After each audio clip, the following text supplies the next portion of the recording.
On lihtne olla tänulik, kui kõik sujub. Kui elu pakub kingitusi ja armastust, kui päike paistab ja lapsed naeravad. Kuid tõeline tänulikkus ei sünni kergetel aegadel. See sünnib siis, kui sul on kõik põhjused viriseda ja sa otsustad selle asemel öelda aitäh. Tänulikkus ei ole roosa filter, mis varjab raskusi. See ei muuda haigeid terveks ega võlgasid olematuks. Tänulikkus ei tühista kaotust ega paranda südamevalu üleöö, aga see muudab sind, sinu häälestust, sinu sisemaailma ja see on võti, mis muudab ka välise.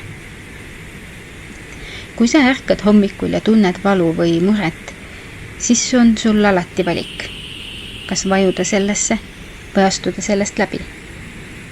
Tänulikkus on nagu taskulamp pimedas ruumis.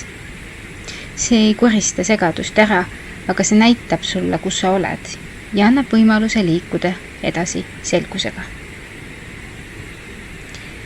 Kui sa ütled, ma ei jaksa enam, aga märkad samal hetkel, et sul on ikka veel hing sees, toit laual ja keegi, kes hoolib, siis oled sa jõudnud hetke, kus tänulikkus saab sinu sees uue tähenduse. Sellest ei saa pelgalt tunne, vaid jõud, vägi, uus vaatenurk. Tänulikkus ei tähenda ka seda, et sa peaksid kõige üle rõõmustama. See tähendab, et sa ei jää kinni sellesse, mis on halvasti. See tähendab, et sa võtad vastu selle, mis on ja ütled, ma ei saa kontrollida kõike, aga ma saan valida, kuidas ma sellele vastan. Ja see ongi muutus.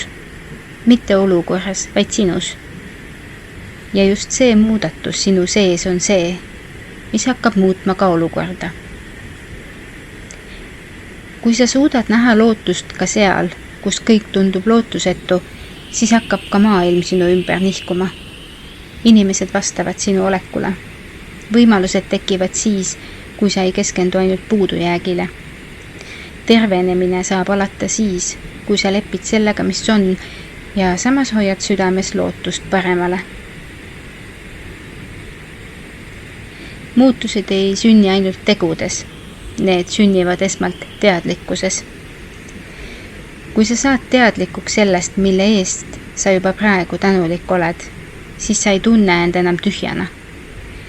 Ja kui sa ei tunne end tühjana, siis ei tegutse sa enam hirmust, vaid armastusest. Ja just sellest kohast sünnivad kõige sügavamad ja püsivamad muutused. Tänulikkus ei ole reaktsioon millelegi, see on valik. Ja see valik ei vaja ideaalset hetke, vaid kohalolu. Ning kui sa valid tänulikkuse keset kaost, siis see ei pruugi kohe muuta olukorda, aga see muudab sind. Ja sina, rahulikuma, keskendunuma, armastavama versioonina iseendast, hakkad muutma kogu olukorra kulgu. Aitäh ja peatse kuulmiseni!